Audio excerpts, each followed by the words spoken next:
आज का वचन जो है ये एक एंड टाइम प्रॉफिटिक मैसेज है और हर व्यक्ति ने आज के वचन को अपनी जिंदगी के अंदर जरूर ये वचन पूरा हो।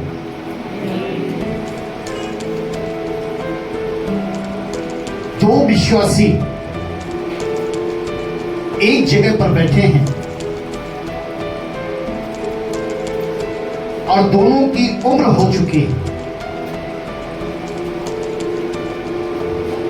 एक विश्वासी वो दूसरे विश्वासी से कह रहा है, भाई जमीन पर मेरा थोड़ा सा समय रह गया है,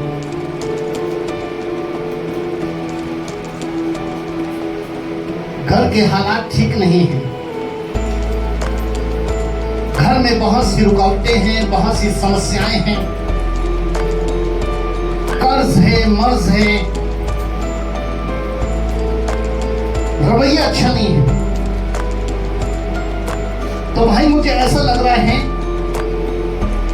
कि मेरे मरने के बाद मेरे परिवार का क्या हो। दूसरा विश्वासी जो है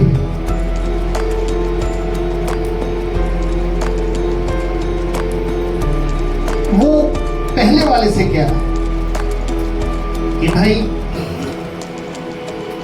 एक बात तो मेरे मन में भी है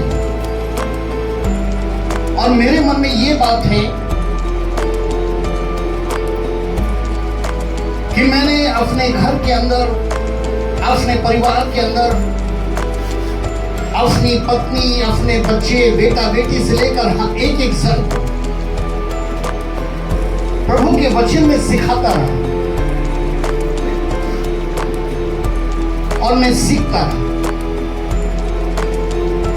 बस मुझे एक भय है कि मरने के बाद मेरा क्या हो। अब यहां पर दो विश्वासी हैं, यहां जितने भी आप हैं, आज नहीं तो कल हमारी और आपकी मुठभेड़ होगी। किससे? मृत्यु से। इसलिए डरना नहीं। यह आज का वचन जो आपके लिए लेकर आए हैं वो इसीलिए लेकर आए हैं कि काश एक विश्वासी मृत्यु की सैया पर भी हो तो वो संकोच या डर उत्पन्न ना करे, क्योंकि मृत्यु जो है वो पाप के बुरे परिणामों का एक फल है और मृत्यु के विषय में लिखा है कि ये एक ऐसा घोर अंधकार है जिसमें समा जाने के बाद जीवन की समाप्ति हो जाती है। और वो इसलिए होता है एक भयंकर पाप के कारण, क्योंकि खुदा के कलाम के मुताबिक मृत्यु का होना निश्चय है। जो पहली मृत्यु है वो निश्चय है। ऐसा नहीं है कि सारे लोग ही मृत्यु को देखेंगे, नहीं, सारे लोग नहीं देखेंगे। धन और मुबारक वो होंगे जो जीवित उठाए जाएंगे। इसलिए मेरे प्रियो, हम जब भी मौत की बात को सुनते हैं तो हम डर जाते हैं कि मेरे बाद मेरे बच्चों का क्या होगा, मेरा क्या होगा। इसलिए मेरे प्रियो, मसीही लोगों को ऐसी बातों को सुनकर डरना नहीं चाहिए, क्योंकि उनको मृत्यु पर जीत प्राप्त हो चुकी है और उनके जीवन में जीना मसीह और मरना लाभ है। इसलिए आज का जो एंड टाइम प्रोफेटिक मैसेज है जो आज आप सुनने के लिए जा रहे हैं वो है कि मसीही लोगों को मृत्यु पर जीत, मसीही लोगों को मृत्यु पर जीत हासिल है। इसलिए मेरे प्रियो, हम वचन में देखें तो कुछ ऐसे नाम आए हैं कि जिन्होंने मृत्यु पर जीत हासिल की, और 3 अद्भुत तरीके के नाम आए हैं। पहला नाम आया हनोक, दूसरा नाम आया एलिया और तीसरा नाम आया प्रभु यीशु मसीह। और ये तीनों आज हमारे जीवन की आदर्श और प्रेरणा है, जो प्रभु की भविष्यवाणियां, जिसे मरने के बाद वो धनवान भी जो आग में तड़फ रहा था, अब्राहम से गुजारिश कर रहा था कि लाजर को जिंदा करके हमारे परिवार में भेज दो, तो अब्राहम भी यही बोल रहे थे कि उसे भेजने की जरूरत नहीं है। उनके बीच में भविष्यवाणियों की पुस्तक छोड़ी गई है। इसलिए मेरे प्रियो, जो भविष्यवाणी हमारी और आपके जीवन में है, आज नहीं तो कल हर एक व्यक्ति को इस मृत्यु से मुठभेड़ करनी है। क्या हमने अपने आप को उसके लिए तैयार रखा है, या पूरे जीवन भर हम सिर्फ यही सोचते रहे कि मरने के बाद बच्चों का क्या होगा, उसको मकान बना के दे दो, उसको गाड़ी खरीद कर दे दो। हमें अगर देना है तो एक अच्छी शिक्षा दें जो उसके चरित्र को बदलेगा। एक अच्छी शिक्षा वो आपके बेटा या बेटी को बहुत ही धनवान बनाएगा। आपकी दी हुई गाड़ी, आपका दिया हुआ बंगला, वो आपके बच्चे को धनवान नहीं बनाएगा। एक अच्छा एजुकेशन, एक अच्छी शिक्षा। इसलिए मेरे प्रियो, आदर्श और प्रेरणा जो हमारे जीवन की है अनोख, आइए हम लोग खुदा के कलाम को खोलें। विश्वासी हैं और दोनों मरने के विषय में बात कर रहे हैं। पहला विश्वासी कह रहा है कि मरने के बाद मेरे परिवार का क्या होगा, और दूसरा विश्वासी कह रहा है कि मरने के बाद मेरा क्या होगा। मत्ती किताब उसका 5 अध्याय और 21 से 23 तक। जब हनोक 65 वर्ष का हुआ तब उससे मतुशेल का जन्म हुआ। यहाँ पर एक एक वचन पर गौर करें कि जब वो 65 वर्ष का हुआ तब उसके एक संतान हुई जिसका नाम मतुशेल था। आगे, मतुशेल के जन्म के पश्चात हनोक 300 वर्ष तक परमेश्वर के साथ साथ चलता रहा, और उसके एक बेटे के विषय में लिखा है बेटा उत्पन्न हुआ। जब वो बेटा उत्पन्न हुआ तो मरने के बाद मेरे परिवार का क्या होगा उसने नहीं सोचा। खुदा के कलाम में लिखा है कि वो 300 कम नहीं होते, 300 साल तक परमेश्वर के साथ चलता रहा। आगे, और उसके और भी बेटे बेटियां उत्पन्न हुए। इस प्रकार हनोक की कुल आयु 365 वर्ष की हुई। हनोक परमेश्वर के साथ साथ चलता था, फिर वो लोप हो गया क्योंकि परमेश्वर ने उसे उठा लिया। इस वचन के मुताबिक हनोक एक ऐसा मनुष्य था जिसने परमेश्वर के साथ 365 वर्ष तक घनिष्ठ संगत रखने में अपना जीवन बिताया था। 300 साल तक 300 साल तक, और उसकी ऐसी घनिष्ठता जो परमेश्वर के साथ थी, उसी के कारण परमेश्वर ने उसको उसकी मृत्यु से पूर्व ही उसे उठा लिया था,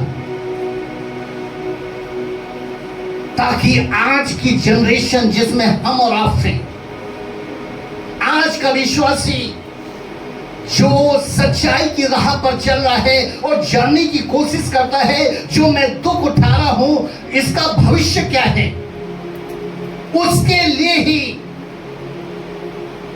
परमेश्वर ने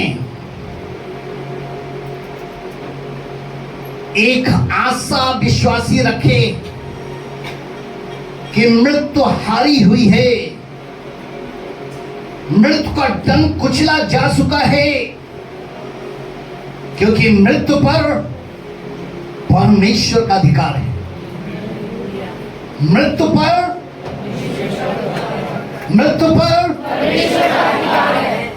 शैतान का नहीं। इसलिए मेरे प्रियो, हनोक 300 साल तक परमेश्वर के साथ चलता रहा। मेरे प्रियो, हनोक के समान आज हम और आप हैं, जो मसीह लोग हैं, जो हम और आप विश्वासी कहलाते हैं। अगर हमारी और आपकी भी परमेश्वर के साथ एक घनिष्ठ, एक मित्रता होगी, रिश्ता होगा, तो मेरे प्रियो, एक दिन परमेश्वर जैसे उसने हनोक को उठाया था, वो हमें भी उठाएगा, और फिर हमें मृत्यु का स्वाद चखने की जरूरत नहीं पड़ेगी, हमें मृत्यु को देखना नहीं पड़ेगा, क्योंकि जो नासमान देह है वो अमरता को पहनती है, और अमरता ही एक स्वर्गीय देह बनती है। ये नासमान देह अमरता को कब पहनती है? ये नासमान देह अमरता को जब पहनती है, अमरता की देह, स्वर्गीय देह जब कहलाती है, जब एक इंसान परमेश्वर के वचन को पूरा करते हुए पश्चाताप का जीवन जीता है, पापों से मन फिराता है, तब। क्योंकि मेरे प्रियो,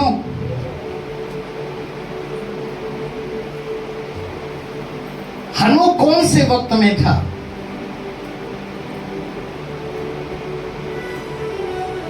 हनोक के विषय में लिखा है कि हनोक जिस वक्त में था, क्या उस समय ऐसा वक्त था कि सभी कुछ कुशल मंगल था? हम ये सोचते हैं कि शायद हम इतने बड़े पाप में हैं, लेकिन पहले के लोगों में पाप कम होगा। तो मेरे प्रियो, उत्पत्ति किताब 6:5 में पढ़ने के लिए जा रहा हूं। उत्पत्ति किताब 6:5 में पढ़ने के लिए जा रहा हूं कि यहोवा ने देखा कि मनुष्यों की बुराई पृथ्वी पर बढ़ गई है। ये हनोक के समय की बात है, ये हनोक के समय की बात है कि यहोवा ने देखा कि मनुष्यों की बुराई पृथ्वी पर बढ़ गई है, और उनके मन के विचार में जो कुछ उत्पन्न होता है वो निरंतर बुरा ही होता है। मेरे प्रियो, खुदा के कलाम के मुताबिक ऐसे समय में भी हनोक ने परमेश्वर की व्यवस्था का पालन किया और वचन के साथ घनिष्ठ मेल बनाकर रखा।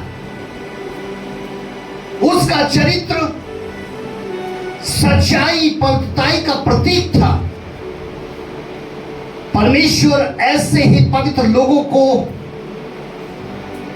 ऐसे ही पवित्र लोगों को दो काम के लिए, पहला काम एक दुष्टता की निंदा करने के लिए, और दूसरा काम दुनिया को सबूत देने के लिए ऐसे विश्वासियों को चुनता है जिनके जीवन में वो पुनरुत्थान करता है। नाइन नगर की बेटे जो विधवा का बेटा था, उसका पुनरुत्थान क्यों हुआ? ताकि आशा जाती ना रहे। आई की पुत्री का पुनरुत्थान क्यों हुआ? ताकि आशा जाती ना रहे। मरियम मर्था के भाई लाजर का पुनरुत्थान क्यों हुआ? आशा जाती ना रहे। मेरे प्रियो, उसने इस जमीन पर सिर्फ इसीलिए ताकि दुष्टता की निंदा करने के लिए और दुनिया को सबूत देने के लिए वो ऐसे कार्यों को चुनता है कि एक मनुष्य परमेश्वर के वचन का जो पालन करता है उसके जीवन में आशा होती है कि परमेश्वर उसको स्वर्ग देगा। प्रभु यीशु मसीह ने कहा कि तुम्हारे मन न घबराएं, तुम्हारे मन व्याकुल ना, क्योंकि अगर हम भारत की जनसंख्या को देखें तो इतनी है, अगर हम पूरे संसार की जनसंख्या को देखें तो कितने लोग होंगे, लेकिन प्रभु ने कहा मेरे पिता के घर में रहने के बहुत से स्थान हैं। उसने एक एक व्यक्ति के लिए अपने स्वर्ग में एक एक स्थान को रखा है।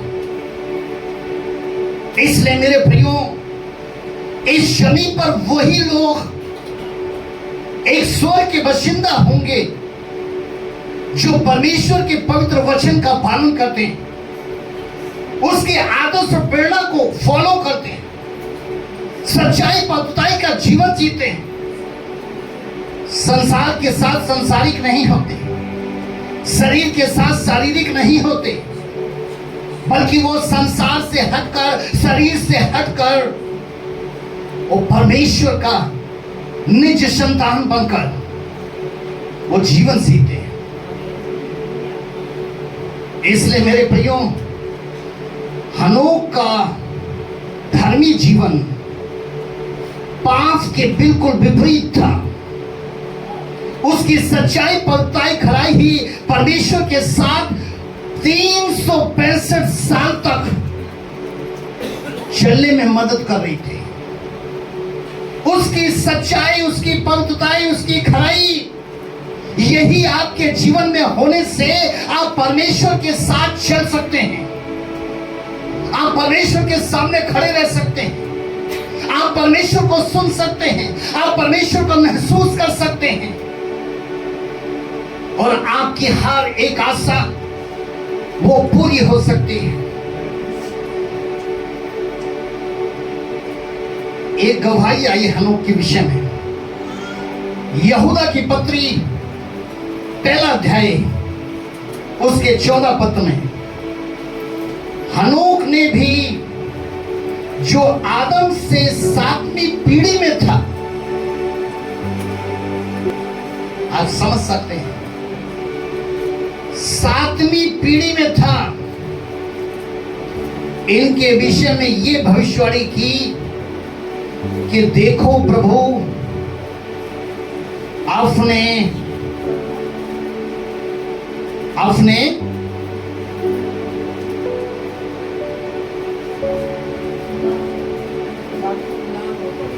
जी लाखों पवित्रों के साथ आया। कितने? लाखों पवित्रों के साथ आया है। ये हनोक ने भविष्यवाणी की, हनोक ने आशा दी। हम थोड़े से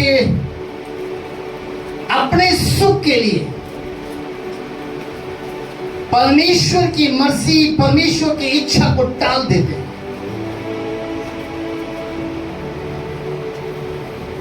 परमेश्वर के वचन को असत्य से दबा देते हैं।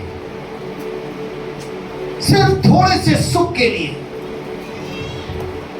हनोक हमारे लिए एक ऐसा पात्र है जो हमें आदर्श और प्रेरणा दे रहा है। 300 वर्ष तक परमेश्वर के साथ चलने की और 365 वर्ष तक इस पृथ्वी पर रहने की। इसलिए मेरे प्रियो, हनोक ने अपना समय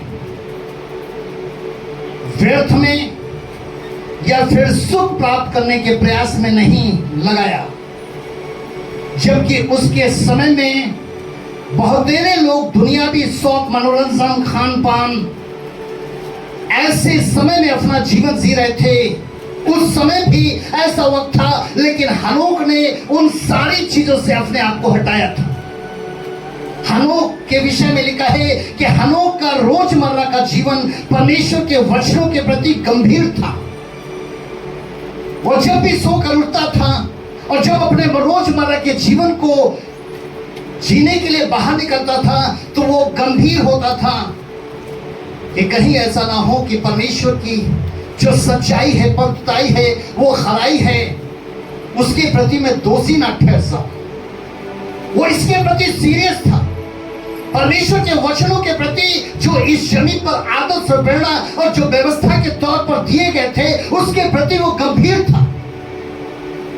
और मेरे प्रियो, कि वो कभी भी अविश्वासी जुए में नहीं जुटता था। उसके विषय में लिखा है कि वो कभी भी अविश्वासी जुए में नहीं जुटता था। वो बुरी संगत, वो बुरे विचार वालों से दूरियां बना कर रखता था। अगर उसको ये पता लगता था कि ये बुरे विचार का व्यक्ति है, इसका मन बुरी बातों में लगा है, तो वो दूरियां बनाकर रखता था, संगत नहीं रखता था, क्योंकि वो जानता था कि अगर हम बुरे का साथ देंगे, बुरे के साथ हम रहेंगे, तो हम भी बुरे बनेंगे। ये जीन हमें भी आ जाएंगे, ये वायरस हमें भी आ जाएगा, ये कभी हमें भी आ जाएंगे। इसलिए वो दूरियां बनाकर रखता था। अगर वो पापी या अधर्मी के साथ मिलता था तो परमेश्वर का एक सच्चा दूत बनकर, अगर वो पापी या अधर्मी से मिलता भी था तो खुदा के कलाम में लिखा है कि वो एक परमेश्वर का दूत बनकर मिलता था। और वो क्यों मिलता था? ताकि वो उनके बुरे कार्यों के विषय में, बुरे मार्गों को छोड़ने के विषय में उन्हें सिखा सके, और उन्हें सिखा सके कि परमेश्वर के प्रति सच्चा पश्चाताप करो। इसलिए वो पापी या अधर्मी के साथ मिलता था। हमें भी हिदायतें दी गई हैं, हमारे लिए भी प्रभु ने हमें इस जमीन पर रखा है और हमें भी आशा दी है, और हम उस आशा पर विश्वास भी करते हैं कि हमारा पुनरुत्थान होगा। इस पापी देह के साथ, इस पाप के साथ, इस अधर्म के साथ वचन का पालन ना किया हो, वचन को तोड़ रहे हो, और हम सोच रहे हैं कि हमारा पुनरुत्थान होगा, हमें स्वर्ग मिलेगा, हमें आत्मा की शांति मिलेगी। कैसे मिलेगी? कैसे मिलेगी? इसमें गंभीर हो आप, इसे सीरियस बनाए, क्योंकि परमेश्वर का पवित्र वचन वो लोफ नहीं होता, व्यवस्था लोफ नहीं होती एक बिंदु भी। क्योंकि आसमान से जिस तरीके से एक जमीन पर बूंद गिरती है, वो भी व्यर्थ नहीं ठहरती। किसानों को बीज और भूखों को रोटी देकर जाती है। तो परमेश्वर के मुख से निकला हुआ वचन, जिसमें जीवन है, जिसमें शक्ति है, व्यर्थ कैसे जाएगा? एक बिंदु भी व्यर्थ नहीं जाएगा। वचन का पालन करें मेरे भाइयों बहनों, वचन का पालन करें। 300 साल तक संगत बनाकर रखना आपको तो नहीं पता, हमें नहीं पता कि क्या हमारी आगे 30 साल तक की जिंदगी है। हमें नहीं पता कि क्या हमारी 40 साल 50 साल की जिंदगी है। आज ही का इतना पाप है, आज ही का इतना दुख है कि आज ही अगर हमारे साथ कोई हादसा हो जाए तो क्या हमें आत्मा को शांति मिलेगी या हमारी रूह भटक रही होगी या हमारी आत्मा घरों में आकर सता रही होगी। आज अपने मन मस्तिष्क को खोले, खुदा की रूह आपसे बात कर रही है। वो कह रही है सीरियस हो, वो चाह रही है कि अंत के दिनों में आप अपने आप को सीरियस बनाएं। मेरे प्रियो, जिस दुनिया को हनोक के बाद परमेश्वर ने नाश कर दिया, तो आप सोच सकते हैं कि उस दुनिया में कितनी भ्रष्ट होगी।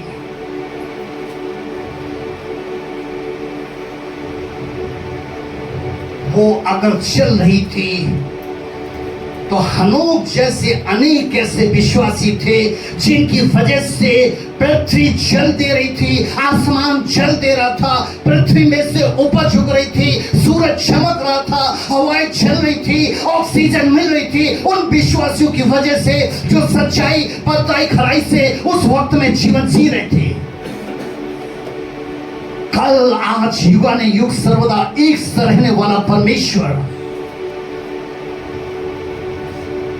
आज पृथ्वी पर, खुदा के कलाम में लिखा है, सच्चाई उगती है जिसे बेचा जा रहा है। एक फसल समझकर, एक अनाज समझकर ईमान को बेचा जा रहा है। ईमान को पाप पर लगाया जा रहा है, ईमान को अधर्म पर लगाया जा रहा है, अपने शौक पर लगाया जा रहा है, मनोरंजन पर लगाया जा रहा है, अपनी इच्छा पर लगाया जा रहा है, परमेश्वर के वचन से दूर बनाया जा रहा है। इसलिए मेरे प्रियो, वचन बताता है हनोक ने पृथ्वी पर ऐसा जीवन जिया और कार्य किया जो अनंत जीवन पर आधारित था। वो अपने रोजमर्रा के कार्य में जो कर रहा था वो अनंत जीवन को हासिल करने के लिए कर रहा था, जो उसको मिल गया।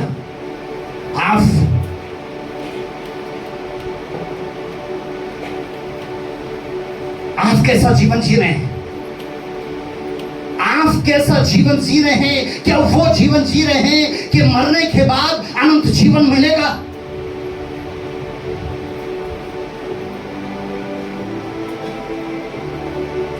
इस पृथ्वी पर इतने सालों तक हम वचन को नहीं जान पाए। पृथ्वी पर इतने सालों तक हम सच्चाई पद्धताई को नहीं जान पाए और ना ही परमेश्वर को जान पाए, आत्मा के वरदानों को ना जान पाए, आत्मा के फलों को ना जान पाए, स्वर्गीय भाषाओं को जान ना पाए, विश्वास को जान ना पाए। मेरे प्रिय, खुद ही सोचिए आप कि मरने के बाद क्या होगा। हमने क्या तैयारी की है? अगर पौलुस ने कहा था कि जीना मसीह और मरना लाभ है, तो वो हर दिन उसकी तैयारी कर रहे थे।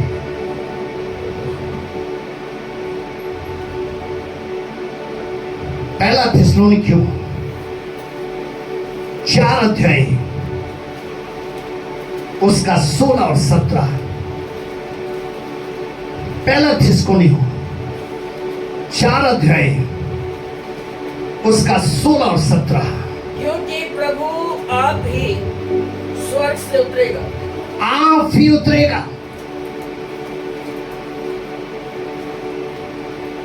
खुदा का कलाम आपको दर्शन दे रहा है, खुदा का कलाम आपको सिखा रहा है कि प्रभु आप भी स्वर्ग से उतरेगा। उस समय ललकार और प्रधान दूत का शब्द सुनाई देगा और परमेश्वर की तुरही फूकी जाएगी। जब प्रभु स्वर्ग से उतरेगा तो लिखा है कि उस समय ललकार और प्रधान दूतों का शब्द सुनाई देगा और परमेश्वर की तुरही फूकी जाएगी। हम जब भवन के अंदर आत्मा की आवाज को नहीं सुन पाते,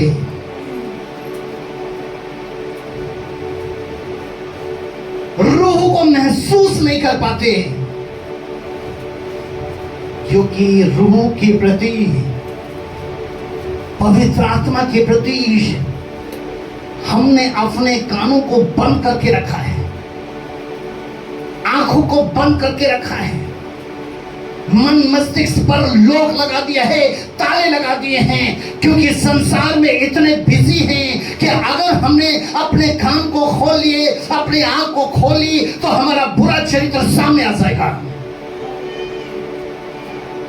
लॉक कर दिया है। ललकार का शब्द कैसे सुनेंगे?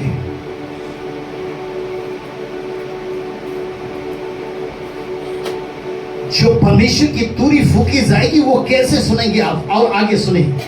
और जो मसीह में मरे हैं वे पहले जी उठेंगे। तब हम जो जीवित हैं और बचे रहेंगे उनके साथ बादलों पर उठा लिए जाएंगे कि हवा में प्रभु से मिले। दोनों को आशा है। जो सो जाएंगे उन्हें भी आशा है और जो जीवित रहेंगे उन्हें भी आशा है। अब जो सोए होंगे तो उनके विषय में लिखा है कि वो क्या होंगे? वे पहले जी उठेंगे, वो जी उठेंगे। और लिखा है तब हम जो जीवित और बच्चे होंगे उनके साथ बादलों पर उठा लिए जाएंगे कि हवा में प्रभु से मिलें,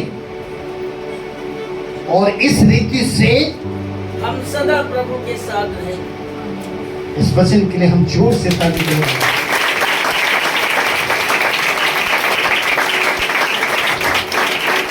ये वचन हर एक मसीह को मृत्यु पर जीत की आशा दे रहा है।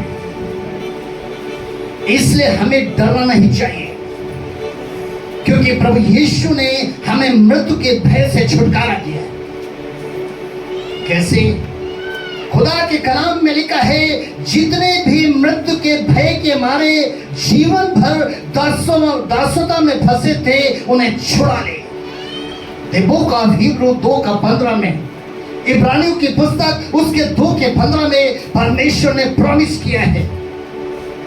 इसलिए मेरे प्रियो,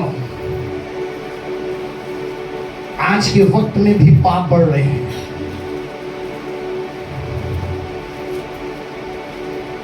हमें भी हनोक की तरह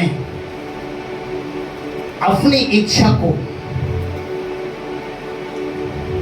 परमेश्वर की इच्छा के अधीन कर देना चाहिए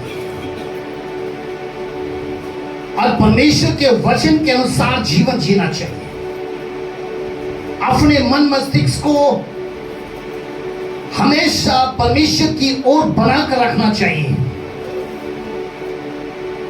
ऐसा करने से हमें आशा, साहस और विश्वास में बढ़ोतरी मिलेगी कि प्रभु हमें स्वर्ग में ले जाएगा। अगर इस स्वर्ग में जाने के लिए कष्ट भी उठाना पड़े, मुश्किल का सामना भी करना पड़े, तो हमें उसमें कमजोर नहीं बनना चाहिए। अगर ये आंख धोखा दे, अगर ये हाथ धोखा दे, अगर ये पैर धोखा दे, तो हमें इसकी भी परवाह नहीं करना चाहिए,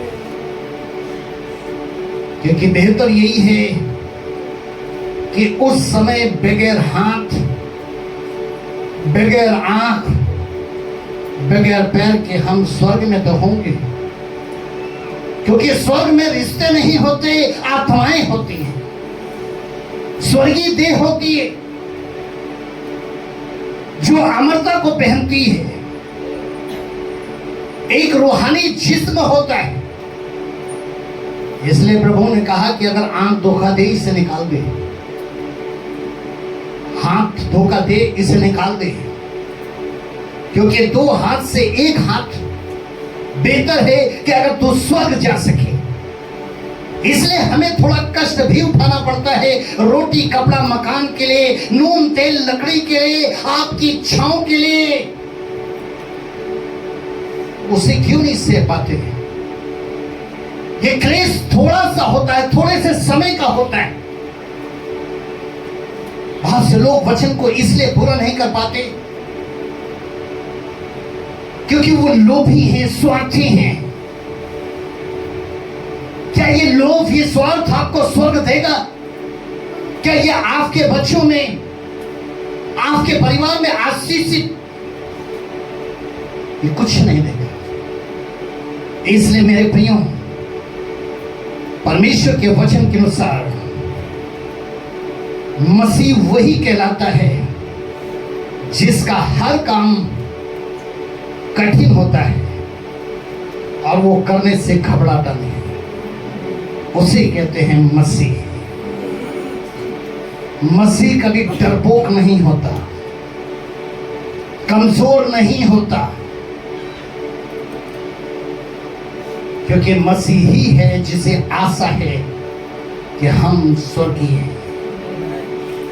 इसलिए मेरे प्रियो, दूसरा पत्रस 1:4, दूसरा पत्रस 1:4 में, जिनके द्वारा उसने हमें बहुमूल्य और बहुत ही बड़ी प्रतिज्ञाएं दी है, जिनके द्वारा उसने हमें बहुमूल्य और बहुत ही बड़ी प्रतिज्ञाएं दी हैं, ताकि इनके द्वारा तुम उस सड़ाहट से छुटकर जो संसार में बुरी अभिलाषाओं से होती है, ईश्वरीय स्वभाव के सहभागी हो जाओ।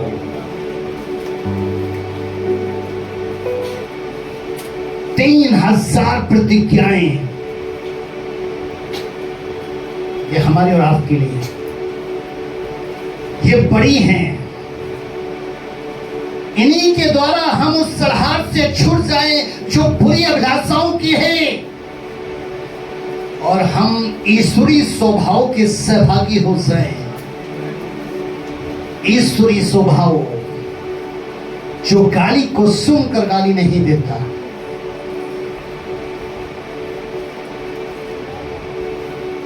जो पाप के लिए अपने शरीर को नहीं सौंपता, अपने मुख में अशुद्ध बातें लेकर नहीं आता, अपने मन में अशुद्ध विचार लेकर नहीं आता। वो इस जमीन पर जीवन भर भविष्यवाणियों के उन हनोक, एलिया, प्रभु यीशु मसीह, उनकी आदर्श और प्रेरणा को लेकर अपना रोजमर्रा का जीवन जीता है, उन भविष्यवाणियों को सराहता है जो उनके जीवन में आधार है। इसलिए मेरे प्रियो, हनोक का उदाहरण हर मसीह भाई बहन को चुनौती देता है कि उसकी ऐसी सच्ची धार्मिकता थी जिसने उससे स्वर्ग पहुंचाने के लिए उसे उपयुक्त बनाया। उसकी सच्ची धार्मिकता ने उसे स्वर्ग जाने के लिए उपयुक्त बनाया। क्या वो सच्ची धार्मिकता हमें उपयुक्त बना रही है? हम परमेश्वर के भवन तक नहीं आ पाते, परमेश्वर की सभाओं में नहीं बैठ पाते।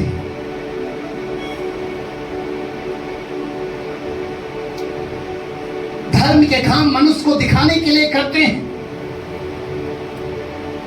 तो कहां से सच्ची धार्मिकता आएगी? हमारी धार्मिकता के विषय में लिखा है ये मैले चिथड़े वस्त्रों के समान है।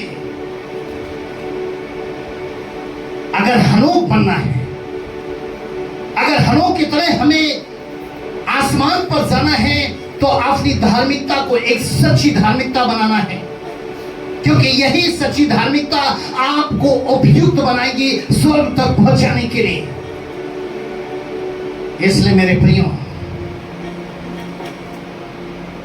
आज हमारी भी धार्मिकता ऐसी हो जैसे हनोक की धार्मिकता थी। अपना जीवन एक प्रार्थना का जीवन बनाए,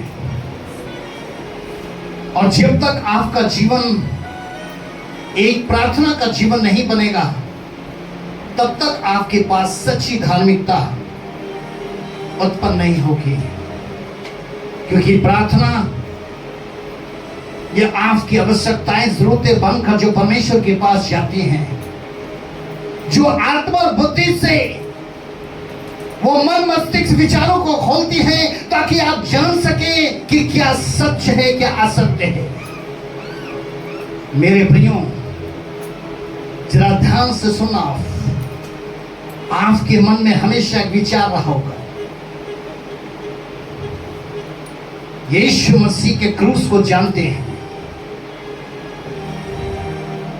और हम उस पर सच्चा विश्वासी होने का दावा भी करते हैं।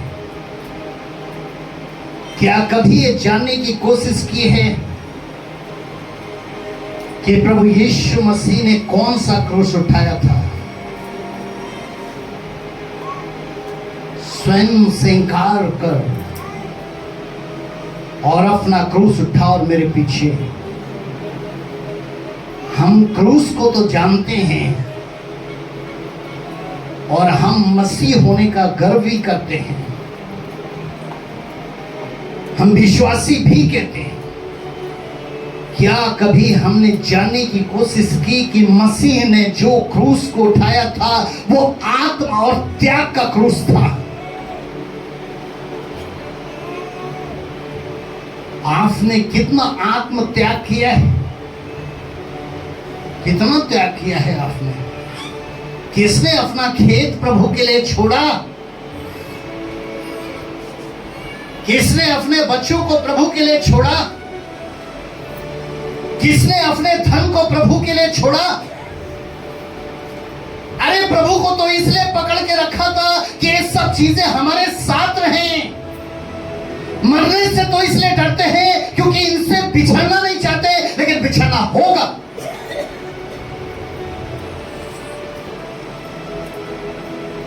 यीशु ने आत्म और त्याग का क्रूस उठाया था, क्योंकि जब तक आत्म और त्याग का क्रूस नहीं उठाएंगे, तब तक परमेश्वर के साथ 30 वर्ष तक भी नहीं चल पाएंगे, 1 वर्ष तक भी नहीं चल पाएंगे। इसलिए मेरे प्रियो,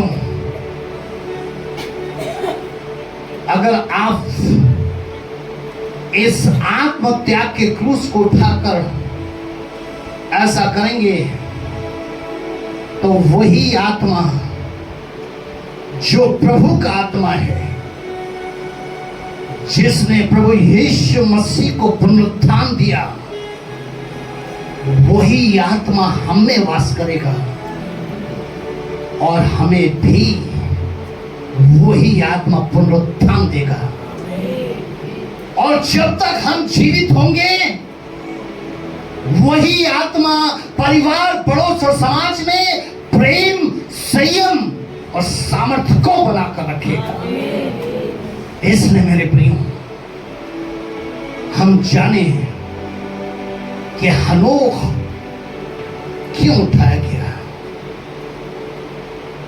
आज जो लोग मसीह जीवन के लिए आत्मत्याग का बलिदान करेंगे,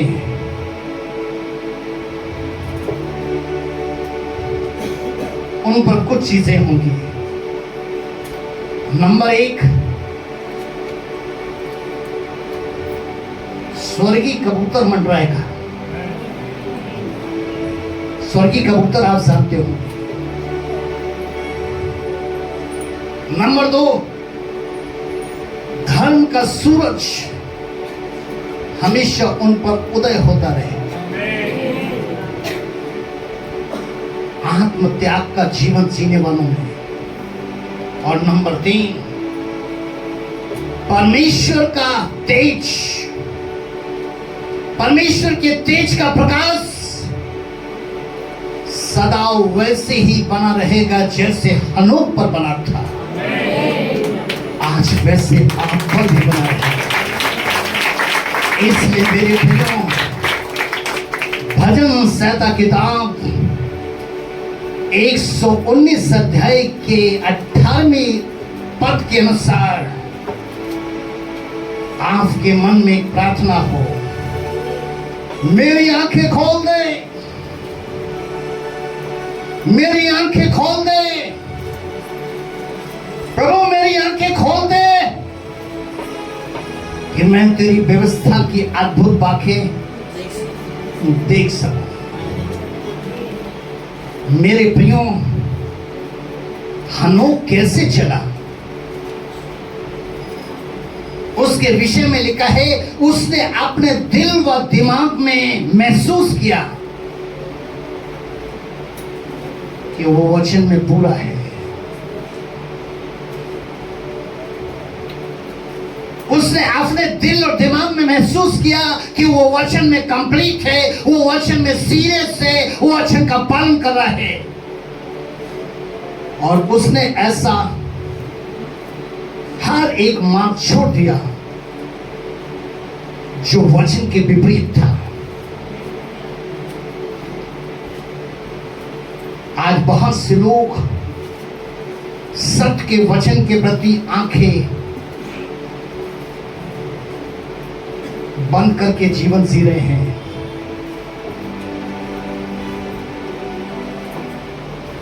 इधर देखिए जरा, इस वचन को सुनकर मसीह यीशु में आप गर्व करें, आप शर्माए ना। शर्म आती है जब हम वचन को पूरा नहीं करते हैं, शर्म आती है। इस वचन को समझें।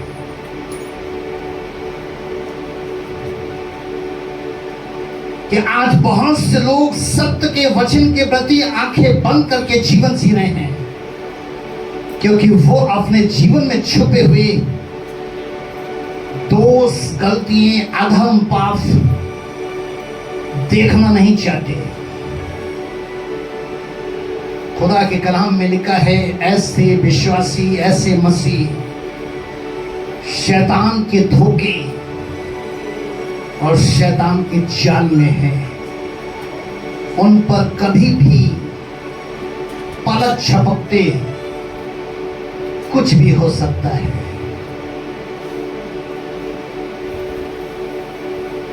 मेरी आंखें खोल दे। यदि आपकी आंखें खोल दी जाए तो आप क्या देखना चाहेंगे? क्यों दाऊद ने प्रार्थना की कि मेरी आंखें खोल दे? खुदा के कलाम में लिखा है कि दाऊद कह रहे हैं, मेरी आंखें खोल दी। क्यों खोल दे? ताकि वो 2 स्वर्गदूतों को देख सके, 2 दूतों को देख सके जो स्वर्गीय है। एक अच्छे स्वर्गदूतों को जो अच्छी बातों के लिए इस जमीन पर भेजे गए, और दूसरे उन बुरे स्वर्गदूतों को जिनको परमेश्वर ने इस जमीन पर झूठ बुलवाने के लिए रखा है, वचन ना पालन करने के लिए भेजा है, सच्चाई, भक्ताई, खराई का जीवन ना जिए इसलिए भेजा है। इन दोनों स्वर्गदूतों को आप देख सकें। लेकिन प्रकाशित वाक्य की किताब में लिखा है, इन दोनों बातों के विषय में ना तो मैं ठंडाई हूं और ना ही गर्म हूं।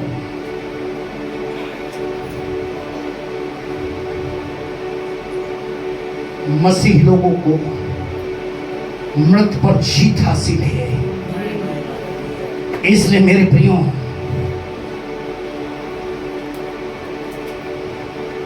दोनों दूत इसलिए पृथ्वी पर भेजे गए हैं कि आप जान सके। इब्रानियों की पुस्तक 2:11 में लिखा है, क्योंकि पवित्र करने वाला और जो पवित्र किए जाते हैं, क्योंकि पवित्र करने वाला मीन्स प्रभु यीशु मसीह, और जो पवित्र किए जाते हैं अर्थात विश्वासी, सब एक ही मूल से हैं। इसी कारण वो उन्हें भाई कहने से नहीं लजाता। मेरे प्रियो, आज का विशेष बात, आनंद की बात, कि हमारे और आपके पास भी एक हनोक है जो आज से 2000 वर्ष पूर्व इस पृथ्वी पर आया। उसके जीवन में बहुत कठिनाइयां थी, बहुत समस्याएं थी, बहुत रुकावटें थी, लेकिन वो हनोक, खुदा के कलाम में लिखा है कि इतनी रुकावटें व समस्याओं में भी वो परमेश्वर के साथ साथ चलता रहा, और जिसका प्रकाश, जिसका उजाला आज हम पर और आप पर हमेशा है, उसकी सहायता सर्वदा हमारे और आपके साथ है। वह हमें भाई कहने से नहीं लजाता। उस प्रभु को पृथ्वी पर नीचे लाने के लिए वहां जाने की जरूरत नहीं पड़ेगी। खुदा के कलाम में लिखा है कि वो जो है वो सर्वदा का सहायक बनकर आज इस पृथ्वी पर और हमारे और आपके बीच में रह रहा है। इसलिए मेरे प्रियो, हमें और आपको भी हनोक की सच्ची धार्मिकता, जिसने उससे स्वर्ग दे दिया, वैसे ही जब प्रभु यीशु मसीह की दूसरी आमद आएगी तो हमारी और आपकी भी सच्ची धार्मिकता हमें पुनरुत्थान देगी, हमें हवा में प्रभु से मिलने का अवसर देगी। और बहुत तेरे ऐसे होंगे जो धन मुबारक होंगे, जो मृत्यु को देखे बिना उस स्वर्ग में उठा ले जाएंगे। आज सच्ची धार्मिकता का अनुभव हनोक के समान परमेश्वर का बीज बनकर छोड़ा जा रहा है आपके मनों में। अब इसे कितना आप बढ़ाएंगे या आप पर डिपेंड करता है। क्यों? क्योंकि मसीह लोगों को मृत्यु पर जीत मिल चुकी है।